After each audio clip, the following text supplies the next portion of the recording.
வக்கீலுங்க நிறைய சட்டம் சொல்லுவாங்க, ஆனா போலீஸோட சட்டப்படிதான் எல்லாமே நடக்கும். அவன் நாளைக்கு கோர்ட்டுக்கு வரக்கூடாது, அவ்வளவுதானே. அப்படி சொல்லியா? எதையாச்சும் பண்ணி நிப்பாட்டு. காப்பி தான் இருக்கா? லைசென்ஸ் சரியா? ஒரிஜினல் இல்லையா?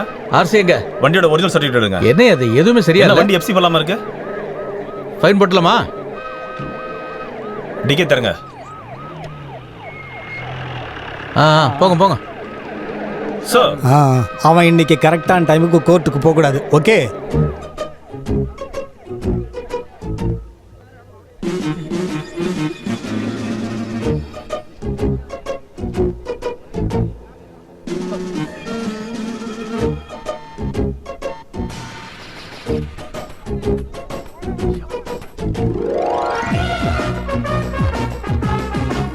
காலையில வீட்ல இருந்து கிளம்பி கோர்ட்டுக்கு போலான்னு பார்த்தா வழியில ஒரு ப்ராப்ளம்.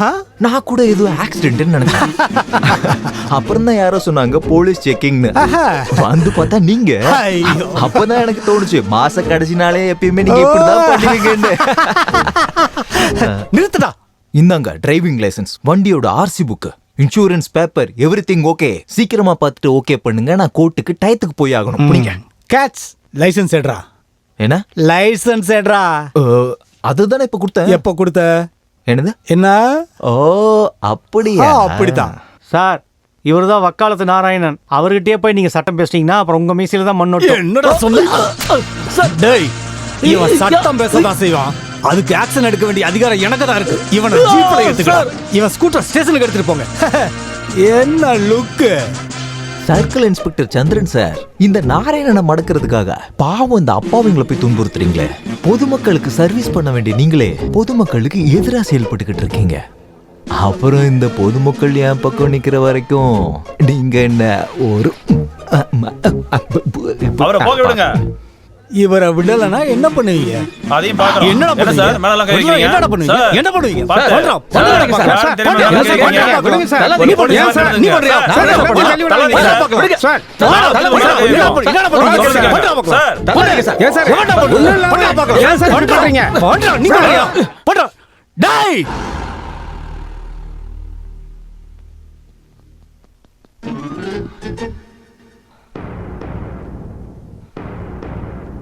ஆமா, உங்க பேரு வக்காலத்து நாராயணன் தானே?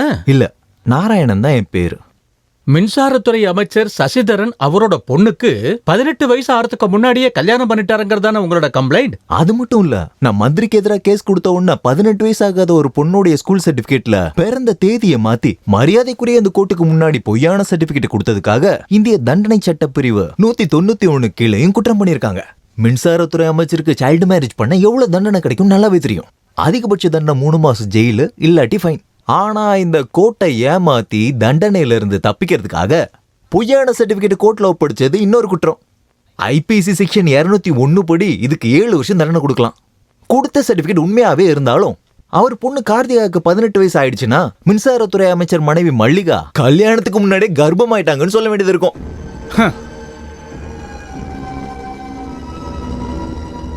ஆதாரத்தை வச்சு பார்க்கும்போது மந்திரிக்கு இப்போ 53 வயசு, கல்யாணம் ஆனது 36வது வயசு. யுவர் ஆனர், மந்திரியோட கல்யாண பத்திரிகை கோர்ட்டுக்கு முன்னாடி ஒப்படைக்கிறேன். இப்போ மந்திரி இப்போ இதெல்லாத்தையும் விட்டுட்டு கார்த்திகா என்னுடைய பொண்ணே இல்லைன்னு சொன்னாலும் சொல்லிடுவாருன்னு தான் எனக்கு பயமா இருக்கு. மிஸ்டர் வக்காலத்து நாராயணன், மின்சாரத்துறை அமைச்சர் சசிதரனுக்கு எதிராக ஃபைல் பண்ண அந்த வழக்கில் மந்திரி தான் குற்றவாளின்னு இந்த கோர்ட் தீர்ப்பளிக்கிறது. சட்டப்படி அமைச்சர் தன்னுடைய பதவியை ராஜினாமா செய்ய வேண்டி வந்துச்சு. சட்டத்தை ஒரு ஆயுதமாக்கி மனித உரிமைக்கு எதிராக செயல்பட்டவங்கள ரொம்ப பிராக்டிக்கலா கோர்ட் மூலியமா தண்டனை வாங்கி கொடுத்தேன். மிஸ்டர் நாராயணனை நம்ம இன்னைக்கு நேரடியாக அவர் குடும்பத்தை சந்திக்கலாம். காஞ்சிபுரம் மாவட்டம் எனத்தூர் கிராமம். இங்கதான் நாராயணன் பிறந்து வளர்ந்தது. நாராயணனோட அப்பா பத்மநாபன். சார் ஆரம்பிக்கலாம். நான் தான் அப்பா. சாந்தி வக்கீலோட குமாஸ்தா நான். நாராயணனை வக்கீலுக்கு தான் படிக்க வைக்கணும்னு நான் ஆசைப்பட்டேன். ஆனால் கவர்மெண்ட் வேலை அவனுக்கு கிடைச்சதுனால அதுக்கு போயிட்டான். ஊரில் இருக்க எல்லாருக்குமே அது தெரியும். டிகிரி மட்டும்தான் அவன் வாங்கலை, ஆனால் ஊர்க்காரங்களை பொறுத்த வரைக்கும் அவன் வக்கீல் தான். அதனால தான் அவனை வக்காலத்துன்னு கூப்பிடுறாங்க. அதை கேட்கும்போது எனக்கு நல்லா இருக்கும், சந்தோஷமாகவும் இருக்கும். போதுமா? அம்மா கார்த்திகாயினி, தங்கை நிவேதிதா. ஆக்ஷன். ஊர்க்காரங்களோட எந்த பிரச்சனையா இருந்தாலும் அவன் கோர்ட் வரைக்கும் போவான். ஆனா வீட்டுல இருக்கிற பிரச்சனைக்கு அதுதான் எனக்கு பிடிக்காதது. ஆனா ஊர்க்காரங்க எல்லாருமே சொல்லுவாங்க அண்ணன் எலெக்ஷன்ல ஜெயிப்பாருன்னு. தாம்பரத்துக்கு டிரான்ஸ்ஃபர் உங்களுக்கு கொடுத்த பனிஷ்மெண்ட்னு நினைக்கிறீங்களா? தாம்பரத்துக்கு பனிஷ்மெண்ட் ட்ரான்ஸ்ஃபர்லாம் இல்லை, செக்ரட்டரியோட ஒரு டெபுடேஷன். ஒருவேளை அவருக்கு இது பனிஷ்மெண்ட் ட்ரான்ஸ்ஃபராக இருக்கலாம், ஆனால் எனக்கு அப்படி தோணலை. இந்த முள்ளால தான் எடுக்கணும்னு சொல்லுவாங்கள்ல, அந்த மாதிரி அந்த கடவுள் நிச்சயிச்சிருக்கலாம். பார்க்கடல்ல இருந்துக்கிட்டு விஷ்ணு பகவான் என்னை கூப்பிட்டுறாரு, வக்காலத்து நாராயணனே வாடான்னு. அவர் சொன்னா கேட்காம இருக்க முடியுமா? ஒருவேளை அங்கே தப்பு பண்றவங்களுக்கு எதிராக கேஸ் கொடுக்கறதுக்கு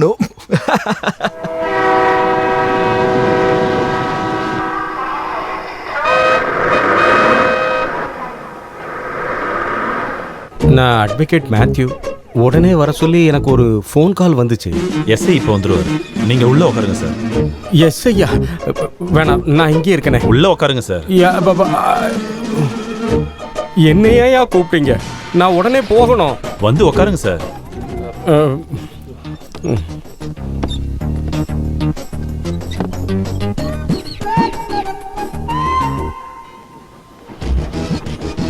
டே மேத்யூ, பாலை ஒழுங்கா குடி, இல்லைன்னா அம்மா போலீஸ்ல புடிச்சு கொடுத்துருவேன். வாயில இருந்து கையிடுறான். டேய் நாராயணா, ஓஹோ, வண்டியில இருந்து காலை கீழே வச்சதுமே பிரச்சனை தானே? நானா? ரயில்வேக்காரங்க பண்ண பிரச்சனைய நான் சரி பண்ணலான்னு போனப்போ அவங்க பிடிச்ச என்ன உள்ள போட்டுட்டாங்க. சும்மா உளராதடா. இதோ இத பாரு, இது வெறும் கடலை மிட்டாய். இதோட மேக்ஸிமம் ரீட்டைல் பிரைஸ் 11 ரூபாய் 50 காசு மட்டும் போட்டிருக்காங்க. ஆனா ட்ரெயின்ல என்கிட்ட 12 ரூபாய் வாங்கிட்டாங்க. சர்வீஸ் சார்ஜ் ஏதாவது இருக்கும்டா நாராயணா. ரயில்வே மொபைல் அதெல்லாம் சும்மா சாக்கு. பேக்கேஜிங் அண்ட் கமோடிட்டி ஆக்ட் என்ன ரயில்வேக்கு அது பொருந்தாதா? நீயே சொல்லு. இவனால சும்மா விடக்கூடாது, கேஸ போட்டு விட்டுறணும். என்ன உதவி பண்ண மாட்டியா? 12 ரூபாய் கொடுத்தேங்கிறதுக்கு என்ன ப்ரூஃப் இருக்கும்ட்ட? நான் பில்லு வாங்கிட்டேனே. முதல்ல பில்லு தரமாட்டேன்னு சொன்னான். விற்பனை சட்டம் அடிப்படையில எந்த பொருளும் 10 ரூபாய்க்கு மேல இருந்துச்சுன்னா அதுக்கு கட்டாயம் பில்ல கொடுக்கணும் அப்படின்னு சொன்னதுக்கு பிறகுதான் அவன் பில்லையே கொடுத்தான். ஏன் கிட்ட விளையாடுறானா? விட மாட்டேன், கண்டிப்பா கேஸ் கொடுப்பேன். 50 பைசாக்கெல்லாம் ஒரு கேஸாடா? டே, 50 பைசாவோட மதிப்பு உனக்கு தெரியாது, ஆனா எனக்கு தெரியும். தேங்காய் எண்ணெய் லிட்டருக்கு 28 ரூபா இருந்தப்போ 100 ml-க்கு 3 ரூபா வாங்கின கடைக்காரங்கிட்ட 20 பைசாக்கு அம்மா சண்டை போடுறத பார்த்திருக்கேன். அன்னைக்கு 20 பைசாக்கு ஒரு தீப்பெட்டி கிடைக்கும். நம்ம சட்டப்படி தான் இருக்கணும். இந்த ஊர்லயும் கன்சியூமர் கோர்ட்டெல்லாம் இருக்குன்னு இவங்க தெரிஞ்சுக்கிட்டோம். இப்ப நீ போட போற சண்டை கடலை மிட்டாய் விற்கிற பையன்கிட்டயா? ரயில்வே ஜெனரல் சூப்பர்வைசர் கிட்டயும் கேட்டரிங் சூப்பர்வைசர் கிட்டயும் சம்மதம் வாங்கி தான் இதெல்லாம் வித்துக்கிட்டு இருக்காங்க. எம்ஆர்பி ரேட்டுக்கு மேல பிரைஸ வச்சு வித்ததுனால ரயில்வே டிபார்ட்மெண்ட்ல நான் கேஸ் போட்டே தீர்வேன்.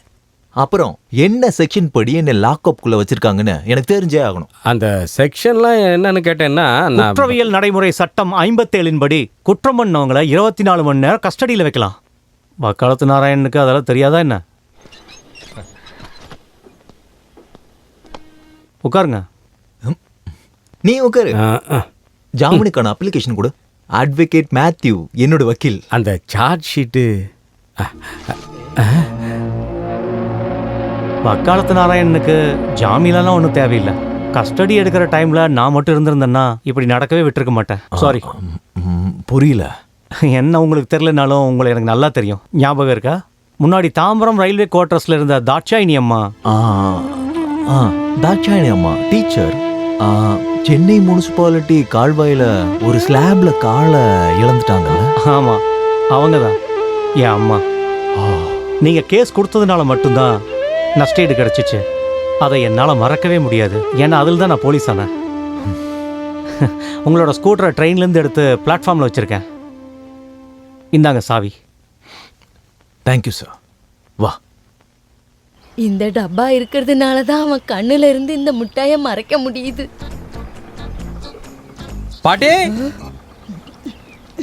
இவன் தான் பாட்டி, நான் சொன்ன நாராயணன். சரி, நான் உங்களை அப்புறம் தங்கச்சியோட எக்ஸாம் முடிஞ்சோன்னா டிசியை வாங்கிட்டு இங்கேயே வந்துடும். அவளுக்கும் இந்த இடம் ரொம்ப பிடிக்கும்னு எனக்கு தோணுது. அவனை மாதிரி இவன் இருக்கானா, இவனை மாதிரி அவன் இருக்கானா என்னமோ. இவர் தானே டிவி நியூஸ் பேப்பர்ல வர.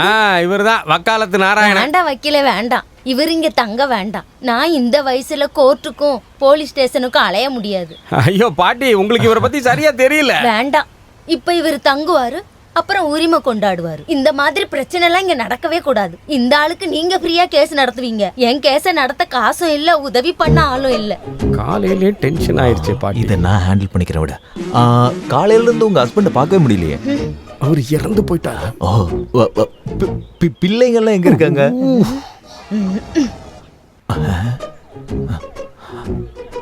சூப்பரா ஹேண்டில் பண்ண. சொதப்பிட்டனா? மொத்தமா சொதப்பிட்ட. நீ எதுக்கு பசங்களை பத்தி கேட்ட? ஏன் பசங்க இல்லையா? இருக்காங்க 5 பேரு. ஆனா எவனை திரும்பி கூட பாக்குறது இல்ல. அது ஏன் அப்படி? நன்றி இல்லாதவனுங்க. எல்லாரும் பெத்த அம்மாவை பாத்துக்கணும்னு நினைப்பாங்க. ஆனா வயசான காலத்துல என்ன எப்படி இவங்க வச்சு பாத்துக்கணும்னு நினைச்சா பழத்தை ஆளாக்குனதுக்கான கூலி. நன்றி இல்லாதவனுங்க. வக்காலத்து நாராயணா, நீயே சொல்லு. வக்கீல நீங்க சொல்லுங்க. இவங்க செய்யற நன்றி இல்லாத குற்றத்துக்கு தண்டனை கொடுக்க சட்டம் இருக்கா? இருக்கா? சட்டத்துல அப்படி ஒரு பிரிவு இல்ல.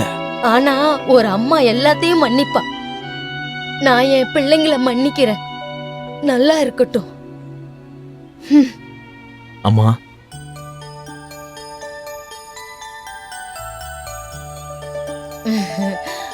வலது கால உள்ள எடுத்து வச்சு வாப்பா.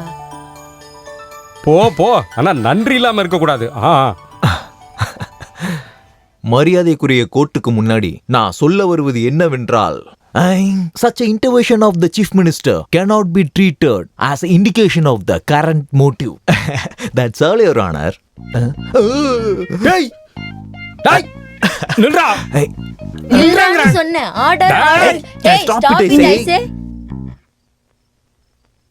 நான் சொல்வதெல்லாம் உண்மை. சொல்லு. சொல்வதெல்லாம் உண்மை. உண்மை தவிர வேற எதுவும் இல்லை. வேறொன்றும் இல்லை. கடவுள் ஆணை. தெய்வம் சாட்சி.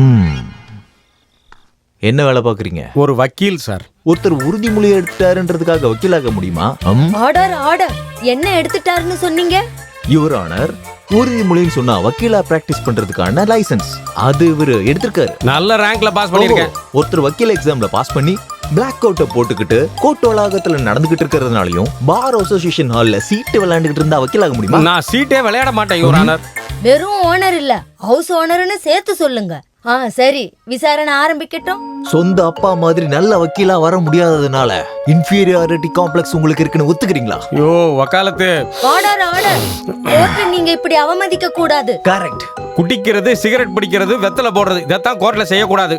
கோர்ட்ல மூக்குப்பொடி போடுறது சட்டப்படி குற்றம் இல்லைன்னு எங்க அப்பா கிட்ட இருந்து தெரிஞ்சுக்கிட்டேன் யுவர் ஆனர். மரியாதைக்குரிய கோர்ட்டுக்கு முன்னாடி இந்த பிரதி மூக்குப்பொடி விஷயத்துல மட்டும் தன்னுடைய அப்பாவை பின்பற்றாருன்றது நல்லா தெரியுது. அது மட்டும் இல்லாம இவருக்கு போலீஸ்னா பயம், பேச தடுமாற்றம் வேற. இப்படிப்பட்ட பிரச்சனைகள் இருக்கிறதுனால குற்றவாளி தன்னுடைய அப்பா மாதிரி நல்ல வக்கீலா எந்த கோர்ட்லயும் இருக்க முடியல யுவர் ஆனர். அவருடைய சட்ட ஞானம், அவருடைய பேச்சாற்றல் எல்லாத்தையும் அவமதிச்சுக்கிட்டு இருக்காரு. அது மட்டும் இல்ல, சட்டத்துல இருக்க நீதியும் நியாயமும் ஒவ்வொரு குடிமகனும் காப்பாற்ற வேண்டும் என்ற கட்டாயத்தை மறந்துவிட்டு லா பிராக்டிஸ் பண்ணுவதை விட்டுவிட்டு குற்றவாளியாக நிற்கிறார் இங்க இருக்கும் அட்வொகேட் மேத்யூ.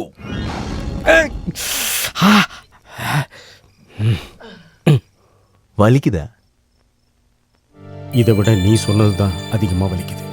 நாளைக்கே நாம ஈஸ்வர சுப்பிரமணிய சாரை பார்க்கணும். அவர் நிறைய அட்வொகேட்ஸை உருவாக்கி இருக்கிறாரு. Good night.